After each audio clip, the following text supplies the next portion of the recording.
ইটভাটায় চুরির ঘটনা ধরা পড়ল সিসিটিভি ক্যামেরায়। গতকাল গভীর রাতে হরিশ্চন্দ্রপুর 2 নম্বর ব্লক এলাকার দেগুন গ্রামের একটি ইটভাটাতে চুরির ঘটনা ঘটল। এই ঘটনায় ইটভাটার অফিসে থাকা নগদ 65,000 টাকা এবং একটি সিসিটিভি ক্যামেরা যন্ত্রাংশ খোয়া গিয়েছে। ইটভাটার মালিক নবাব শরীফ বলেন, আজ সকালে ভাটাতে এসে দেখি অফিস ঘরের দরজায় তালা ভাঙা। ভেতরে গিয়ে দেখতে পাই লন্ডভন্ড হয়ে রয়েছে, আলমারিও খোলা রয়েছে।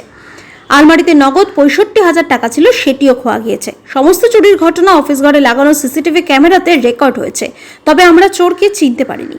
এই বিষয়ে ভালুকা ফাঁড়িতে একটি চুরির অভিযোগ দায়ের করেছি। এই প্রসঙ্গে হরিশ্চন্দ্রপুর পুলিশ জানিয়েছে, ঘটনার অভিযোগ হয়েছে, সমস্ত ঘটনা খতিয়ে দেখা হচ্ছে। আমি এটা কইছি যে পিন্টু সাত আছে তাহলে ওদিন থেকে না রাখি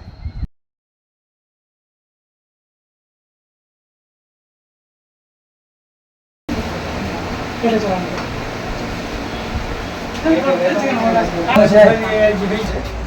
কাগজগুলোকে কিছু আমাদের প্রয়োজনীয় জিনিস নিয়েছে।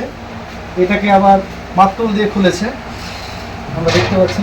ভিতরের একটা লকার খুলেছে, এগুলোকে ভেঙে ফেলেছে।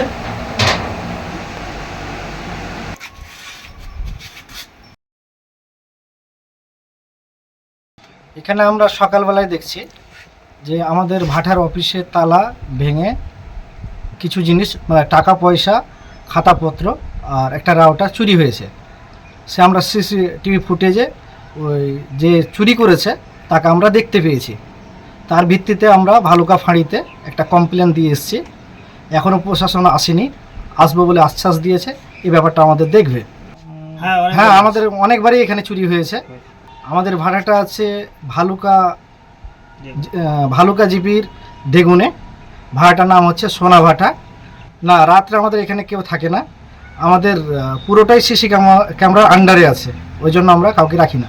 এখানে দুষ্কৃতী কেউ জড়িত হবে আশেপাশে, আর তার সাথে আমরা যার সিসি ফুটেজে দেখছি, আমরা প্রশাসনের কাছে দ্বারস্থ হয়েছি যে ইমিডিয়েটলি আমাদেরকে ধরে দেন, দিয়ে একটা শাস্তির ব্যবস্থা করেন। এর পরবর্তীতে যেন এগুলো না করে আর।